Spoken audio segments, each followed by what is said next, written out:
Hello बच्चों, आज अपना जो टॉपिक है वो है द्विघात समीकरण। ठीक है, द्विघात समीकरण है उसमें जो कल अपने ने पढ़ा था किसी भी संख्या का गुणनखंड कैसे ज्ञात करते हैं। आज अपने करेंगे कोई भी गुणनखंड दिया हो उससे अपनी संख्या द्विघात समीकरण है वो कैसे ज्ञात करते हैं। ठीक है, तो जो अपना जैसे फर्स्ट क्वेश्चन है, अपने को कोई संख्या है जिसका योगफल वह गुणनफल दिया हुआ है, गुणनफल क्या हुआ है दिया है। ठीक है, तो अपने को उसकी द्विघात समीकरण ज्ञात करनी है।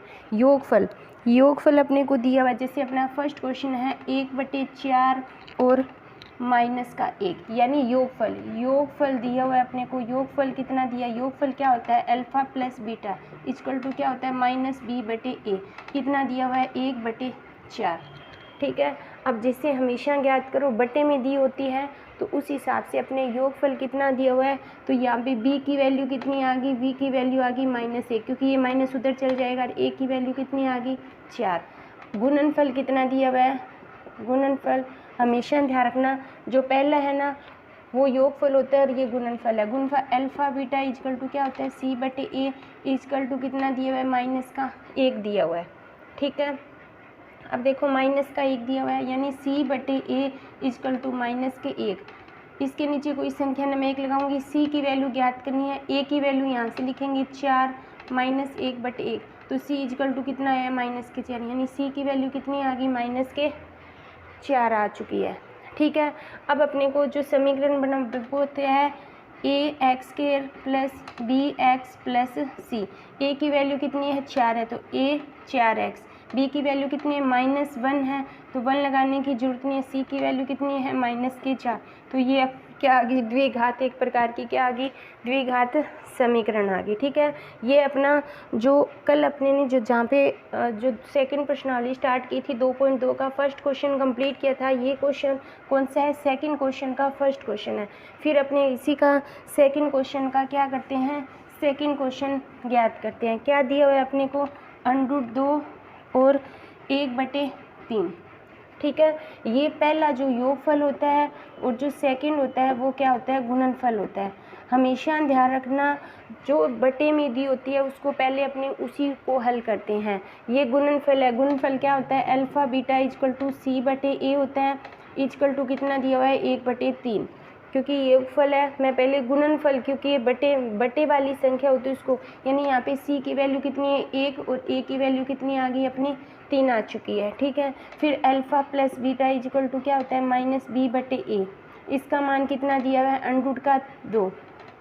ठीक है, √2 बटे मैंने 1 लगा लिया, -b, a की वैल्यू यहाँ पे कितनी है 3 है, √2/1, तो यानी -b इक्वल टू कितना आएगा 3√2, यानी b इक्वल टू कितना है -√3/2, यानी b की वैल्यू आ गई -3√2। समीकरण क्या होती है ax² + bx + c। a का मान कितना है 3x², b का मान कितना है -3√2x और c की वैल्यू कितनी है 1 है। तो ये अपनी सेकंड जो क्वेश्चन है उसकी द्विघात समीकरण आ चुकी है। ठीक है, यहाँ तक बच्चों सभी को समझ आया, बिल्कुल ईजी से है। अगर अपने को जो इससे पहले जो क्वेश्चन किया था, जो पहली वाली वीडियो थी उसमें था गुणनखंड ज्ञात करना, अगर गुणनखंड ज्ञात करना आ गया तो अपने को आसानी से आ जाएगा। तीसरा समीकरण है 0 और √5। ठीक है, यहाँ तक सभी को समझ आया। अब अपने कैसे ज्ञात करते हैं, अब दोनों बटे में नहीं है तो दोनों को मैंने क्या बना लिया बटे से बना लिया। अल्फा प्लस बीटा यानी गुणनफलों का योग क्या होता है -b/a होता है। ठीक है, तो b यानी 0/1, यानी b का मान कितना आ गया यहाँ पे 0 और a की वैल्यू कितनी आ गई a। अल्फा गुना बीटा क्या होता है c/a, कितना होता है √5/1, तो यानी c की वैल्यू कितनी आ गई √5 और a की वैल्यू अपने को पता है, तो समीकरण होती है ax² + bx + c। a की वैल्यू कितनी है 1 है तो x², b की वैल्यू 0 है तो 0 को x से गुना करेंगे 0 आएगा, और c की वैल्यू कितनी है √5। तो ये अपनी द्विघात समीकरण, जहाँ पे b की वैल्यू, b का कोई भी एक x जो चर है वो यहाँ पे नहीं आया है। क्यों, क्योंकि जो v की वैल्यू है वो क्या है 0 है। ठीक है बच्चों, यहाँ तक सभी को समझ आया। फिर आते हैं अपना इसी का फोर्थ क्वेश्चन है। फोर्थ क्वेश्चन में क्या दिया हुआ है 1 और एक दिया हुआ है, एक एक दिया हुआ है, यानी alpha plus beta equal to minus B बटे ए इजकल टू क्या, एक एक के नीचे एक लगाएंगे, यानी बी की वैल्यू कितनी है -1 और ए की वैल्यू कितनी आएगी 1। अल्फ़ा गुना बीटा यानी सी बटे ए, इसका मान कितना है 1, एक के नीचे एक लगाएंगे, यानी सी की वैल्यू कितनी आ गई 1 आ गई। समीकरण क्या होती है, A X square plus B X plus C. A की वैल्यू कितनी है 1, तो एक्स की स्क्वायर, बी का मान है x और c की वैल्यू कितनी है 1। तो ये कौन सी समीकरण आ गई, ये अपनी आ गई द्विघात समीकरण। ठीक है, इसी का 5th क्वेश्चन करते हैं।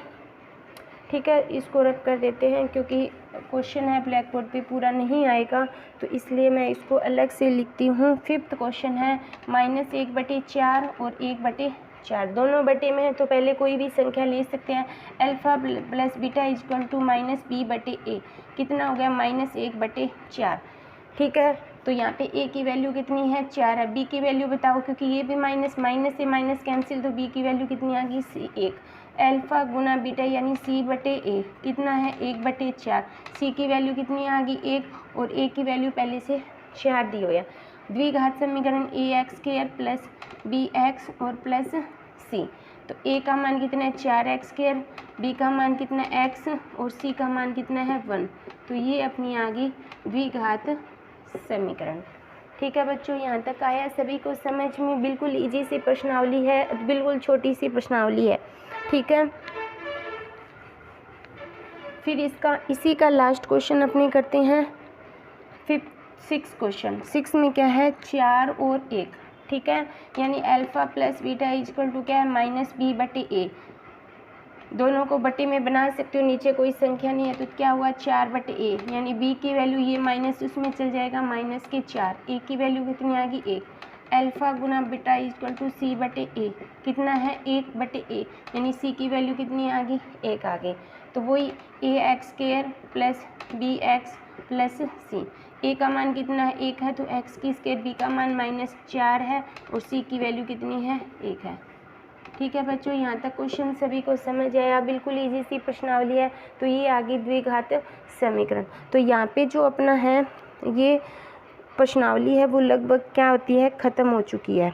ठीक है, तो ये प्रश्नावली अपने ख़त्म हो चुकी है। अब अपने करेंगे इसके बाद जैसे 3rd प्रश्नावली स्टार्ट करते हैं। ठीक है, 2nd प्रश्नावली है वो यहाँ पे अपनी क्या हो जाती है, ख़त्म हो जाती है। तो अब अपने करेंगे 3rd प्रश्नावली, जिसका अपना नाम क्या है, नाम मैं बता देती हूँ प्रश्नावली का। ये है 2 चरों वाली रैखिक समीकरण, यानी 2 चरों वाली रैखिक समीकरण। ठीक है बच्चों, ये है अपनी 3rd प्रश्नावली। इसका मैं थोड़ा सा तुम्हें इंट्रोडक्शन दे देती हूँ। 2 चरों वाली चर होंगे, एक x होगा और एक y होगा। ठीक है, इसमें क्या होगा, जैसे कोई भी मैं इक्वेशन बता देती हूँ, जैसे कोई भी समीकरण दिए 2x + 3y इजकल टू जैसे 10 दिया हुआ है, x + 5y इजकल टू 12 दिया हुआ है। ये 2 चर 2 चरों, यानी एक चर x है, दूसरा चर क्या है y है। अब ये 2 समीकरण ज्ञात करने दी हुई है, उसको अपने को जो इस प्रश्नावली में अपने 2 विधि पढ़ेंगे, एक पढ़ेंगे विलोपन विधि और जो एक पढ़ेंगे प्रतिस्थापन विधि। कौन सी विधि पढ़ेंगे, प्रतिस्थापन विधि। ठीक है, ये 2 विधि पढ़ेंगे, इससे अपने इन दोनों को हल करके x और y के क्या करेंगे, मान ज्ञात करेंगे। ठीक है, तो ये प्रश्नावली है 2 चरों वाली रैखिक समीकरण। तो इसको अपने क्या करेंगे, अभी तो नहीं स्टार्ट करेंगे, इसको अपने कल स्टार्ट करेंगे। ठीक है बच्चों, तो यहाँ पे ये वीडियो अपने ख़त्म करते हैं और कल अपने करेंगे 2 चरों वाली रैखिक समीकरण। थैंक यू बच्चों।